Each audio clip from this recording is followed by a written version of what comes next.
Cleary, you've done it again. An 86 here in a golden point game, and commiserations to Isaiah Katoa for forgetting that there was 2 minutes left and there was a tied game.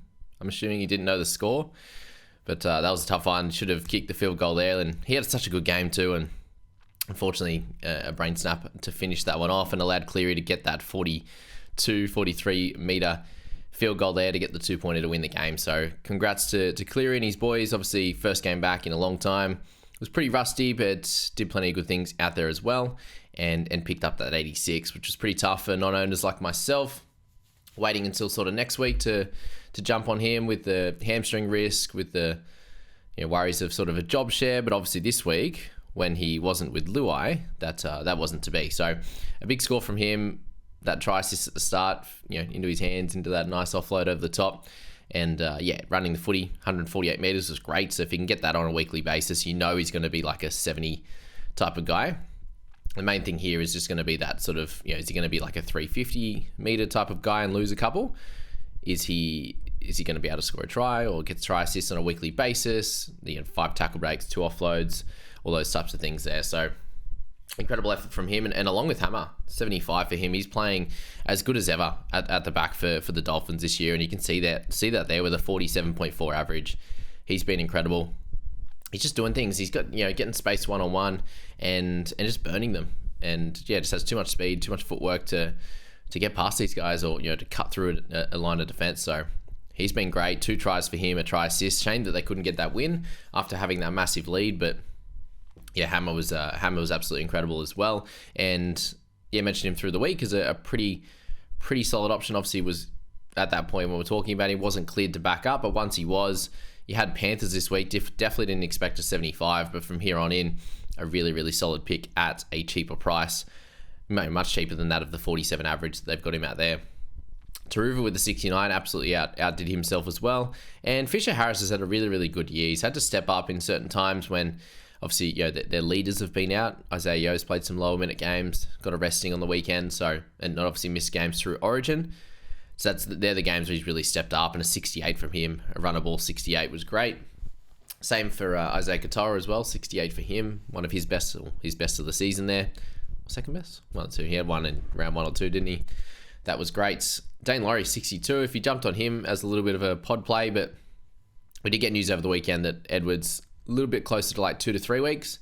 There was some fears that it would be longer, but thankfully he is okay. So Laurie will get a couple of games out of it, and an incredible effort here on that one. What about we'll have to mention it, the try assist that Cleary just passed the ball to Laurie, and Laurie did it all himself and scored. Just a reminder for all the ones where my players have passed it to someone and closer to the line, and they haven't given the assist. That one that we had, was it Hughesy to Pappy last week, or week before, whatever it was. Yeah, last week. That was close to the line too.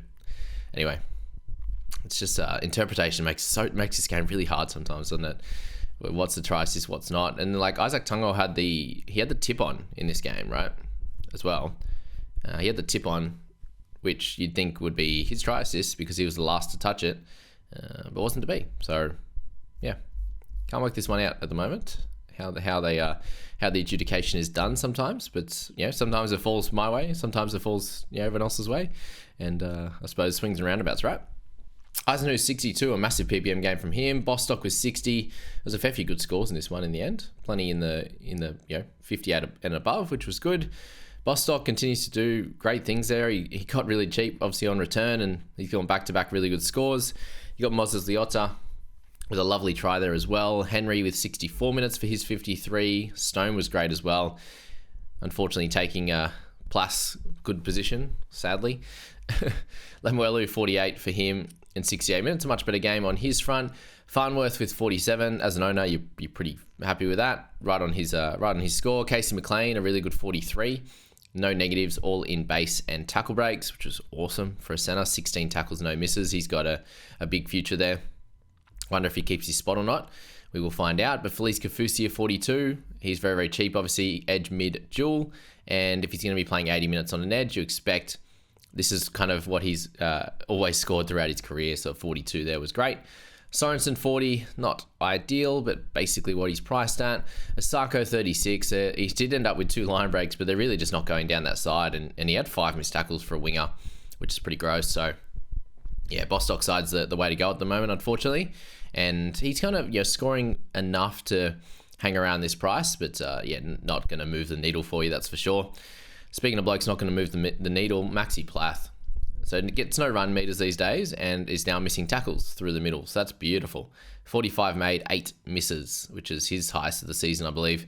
And just a bit of a shocker there. If he had 4 misses, he gets a 40. It's not the end of the world, but I am worried about Plath at 9. And you watch, he'll come out next week and go 60 and get a try assist or score a try from dummy half or something like that. But it's really not exciting time since moving to 9. So that was tough. I lost JMK for my squad, gets a 12 in there, and then Plath moves to 9, and he ends up, stinking it up for the last 2 weeks. So I wonder what we do with him. That's the big question mark, isn't it? You can go either way. You could hold and hope, obviously with the amount of trades we got left, or you could use him to get to a Cleary or big upgrade. There's things you can do with that price point, but yeah, not ideal. Pangai Jr. 30 and 33, so minutes were lowered in this one, unfortunately. 28 for Tungo. He got a nice upgrade. He was 20 overnight, so picked up a couple extra run meters, the tackle breaks there. But yeah, 28. Not ideal. He's just not getting good ball. He's not playing incredibly well. He's missing tackles. Run meters aren't great in general. Like 150 solid, but he needs more if he's not getting attacked to get some type of base, because we can't rely on centers each and every week getting tries and the like. Bromwich with the 26, 58 minutes for 26, pretty rough. Afrilo, Gaia, Fuller. You end up getting 9 minutes in the end. 0. You beauty. How good's that? I think they had him at 10 for a second there. 10 in 9 minutes. But yeah, that dropped away pretty quick, and that was the end of him. So I did sell him, and you guys should as well if you haven't as yet. All right. Manly. Good win. My goodness. Tommy's back. That's one of his better games I've seen in a good while there. Running the footy well over 200 metres. Had offloads. Had tackle breaks. Offloads 4 tries as well.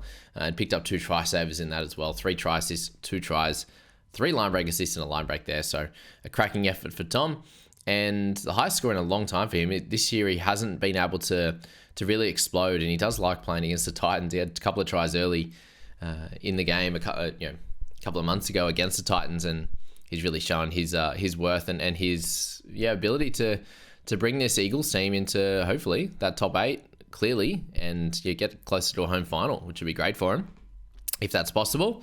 So 91 from him. Thankfully, I've got him in Supercoach. Didn't captain him. He got 174 after updates in Supercoach. Wow. But yeah, both for more 70. Do you want Tom? You could definitely go for it. They have a bye in 2 weeks. So 1 more week for him before that. And then maybe you could buy after. Up to you on that one. If he's still killing it. Both for more with the try himself. He finally got a try at second row, which means that he gets a big score, basically. That's how it works. He's got the base stats. And what about the chase down that he had as well? Chasing down an outside back was absolutely incredible. He's still got the toe. Great to see him back in playing footy. He works so hard. He runs so hard and fast for a second row as well. I mentioned once we saw that Lawton was going to be named at second row, and then with all the Kawatu out, it looked like he was going to score pretty well if he's playing 80 minutes, and he does when he plays 80 minutes, but it's just hard to pick someone up that, he's in there for the next couple of weeks, but then they've got to buy, and then he's probably gone in like around 24 or something like that. So at this stage of the season, it's a bit tough, but he did great with 60. Phil Sami, a nice 58. He just keeps getting injured throughout the year, so it's hard to jump on him, but if he did, awesome work at 458. Fafita with the 56. Yeah, it's just tough going. Obviously, they got spanked in this game, and he still picked up 8 tackle breaks, thankfully, an offload and that try assist with a forced dropout in the end actually as well. So that was all helpful for Fafita. But yeah, when Cleary gets 86, 56 feels a little bit low. Colin Matangi 59. So yeah, they're all pretty close. But yeah, the Cleary one was not. Still solid, just not looking his best at the moment. And obviously, when the team loses, it's not going to happen for him. On the run meter side, Garrick 53, looked great as always. 4 missed tackles, an error. So not perfect on that front, but still good base stats. And then getting goals, getting a line break, try assist, which was a cracker as well, in and away. For Garrick, there's still an awesome buy. Talau with 42, the GOAT. Everyone loves him. 299 run meters. There, was it him that got chased down by Beau Fermor? I think so. Yeah, must have been. Crazy how that one worked out. So 52 for him. Another good score, and he's made so much cash this year. It's crazy. Ben Chaboyevich had a really good game in this one and picked up a nice try. Good catch that was. An absolute bullet from his brother Tom. And yeah, good stuff on that front. Chris Randall was 72 minutes, 44 for him. You'll take it. Obviously, the 4 missed tackles and an error, not his best. Still a few attacking stats in around it. Line break assists, couple of TBs. But run meters, 100, solid enough. Tackles at 38, so just a little bit low on those fronts with the game having so many points in it. The 44 at that price, it's not the end of the world. I think he'll have better games, and it looks like still 72 minutes with the team that they threw out there, so happy days there. Luke Brooks had a really, really good game. 10 missed tackles, though. That cooked him for fantasy to get anywhere in that mid-50s, but a really solid one for Lukey B there. And they're going to need him coming into finals for sure. Ethan Bullymore, 42. Campbell, 42. He kind of worked back his score after it being a little bit of a tough one with the try saver in there. 4 tackle breaks, 2 offloads. Decent enough tackle numbers, just a bit across the board, which is what we've been seeing from him. And, if they were to win this game, he would have been 50 plus very comfortably. So, yeah, if you own, still happy to hold for sure. But they will have some tougher matchups in the next bunch of weeks. Keanu Keeney with a 42 there. A good line break, good run meters again at 250, a couple of offloads, tackle breaks. So doing all the good things. A little bit under where he's priced, and very similar to that with DCE. Hopefully for Keeney's sake, if you do still own, that he's able to keep that spot. Or we do hope Brimson's okay though. And DCE at 41, a bit of a low one from him. Had a bit across the board as well, but was a bit more pass happy and kick happy rather than running the ball, and obviously missed 4 tackles and an error in there as well. Had 3 forced dropouts, and obviously didn't have to get involved as much. He'd have the 1 try saver, but no assists, no tries in this one. So a bit of it's a bit more spread to Tom basically in this one, which was a bit more back to normal. But he was just on the back end of all the good plays, and not as much happened down that right hand side, which was where DC obviously spends a lot of his time. So just wasn't the right game for him in this one. Kelly with the 37 was solid. Followwaker with 39 minutes. So I'm not sure how that's, when he gets more minutes, how that'll affect Randall. Maybe not too much. And then you've got Clarkey there, 33. What else we got? Sipley, 29. He actually went up. He was on 25 up to 29 just randomly. Must have picked up that turnover tackle for Sipley. Verrills, anyone has him, 35. Not too bad at his price point, but not ideal. Clarkey, I think, is ready to go as well. Ready to sell. Sipley, 33 minutes. Not ideal. I wouldn't be buying any more, but holding is going to be fine as like one of those guys at the end of your bench, which is what you bought him for in the first place. He just started really well. Similar to that with Brown, just not a big base stack game with them really dominating with ball in hand. So yeah, not much else you can say on that one. Keenan Palacia, 8 in 26 minutes, so he'll be another cash cow for sure come next year. That is for sure. And then the finisher, Cowboys ended up getting the win there, 20-18 over the Doggies. There was a bunch of really good scores, and I'd have to sing my praises to Ruben Cotter. Ruben, we love you. My goodness, he's a workhorse. And picked up a line break assist and 3 tackle breaks as well for his 64 in 63 minutes. So I'm happy that 63 minutes going forward. If he can work as hard as this and get anywhere near the 50s, 55 going forward, I'll be happy as Larry. So awesome work for Cotter. Really helped the Cows get the win in this one. Helam Lukey with a 73, 2 try effort. He is showing a bit of his potential now that he's getting into the season after some injuries again. So that's good news for Helam Lukey and any of his owners. Matt Burton was a terrific buy this week, and he really showed that, obviously getting stats across the board, 140 run meters, a line break, try assist, good goals, good tackle numbers as well, 20 missed 2, and 4 tackle breaks along with the 424 kick meters. So yeah, halves across the board is what you want. And if you grabbed him instead of Cleary, I don't think you're too displeased with that. Curran, 73 minutes. Well, there was a chance of this happening. I thought it was about a 20-25% chance, and he got it in this one. Just a 7 minutes rest and 57 points for him with that try off the grubber. 205 run meters there, no tackle breaks, no offloads with 43 makes. So yeah, great base stats.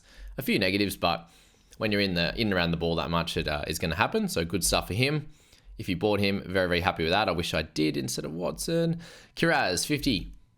Very, very happy with that output for obviously being priced at about the 46 mark, and got the try off the bomb. He does start games pretty poor sometimes with some type of drop, but he usually comes out the other side and has a cracking game. So that was the same case here. 3 offloads, 5 tackle breaks, good run meters, and that try as well.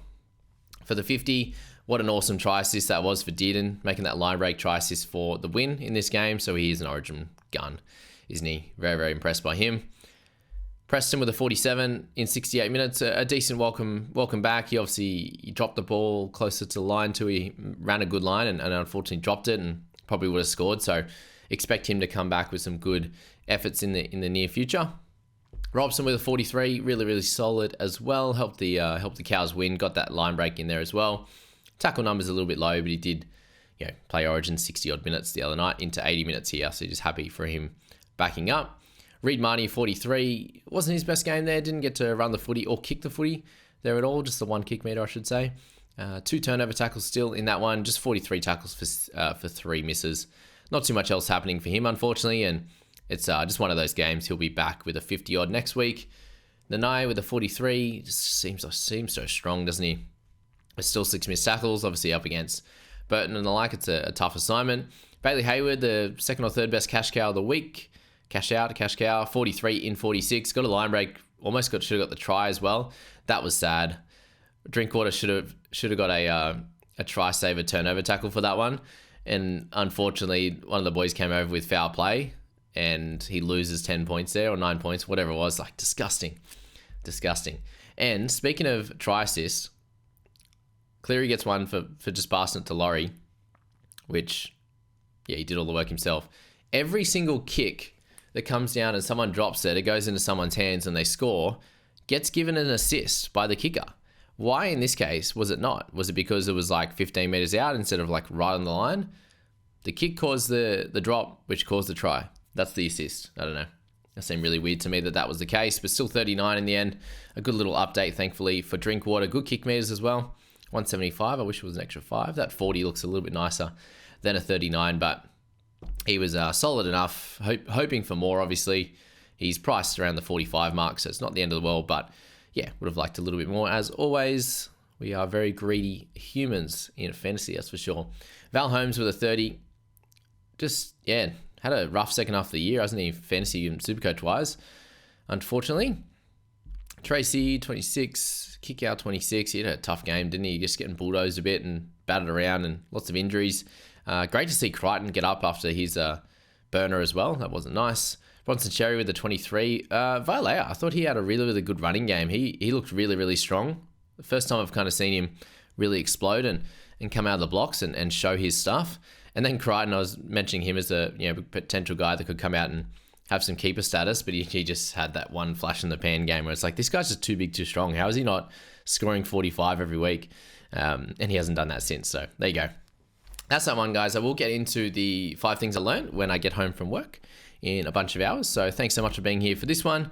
I hope that helps you with potentially making your trades over the next few weeks. And thanks so much for being here and listening in on podcasts and also on YouTube. See you guys.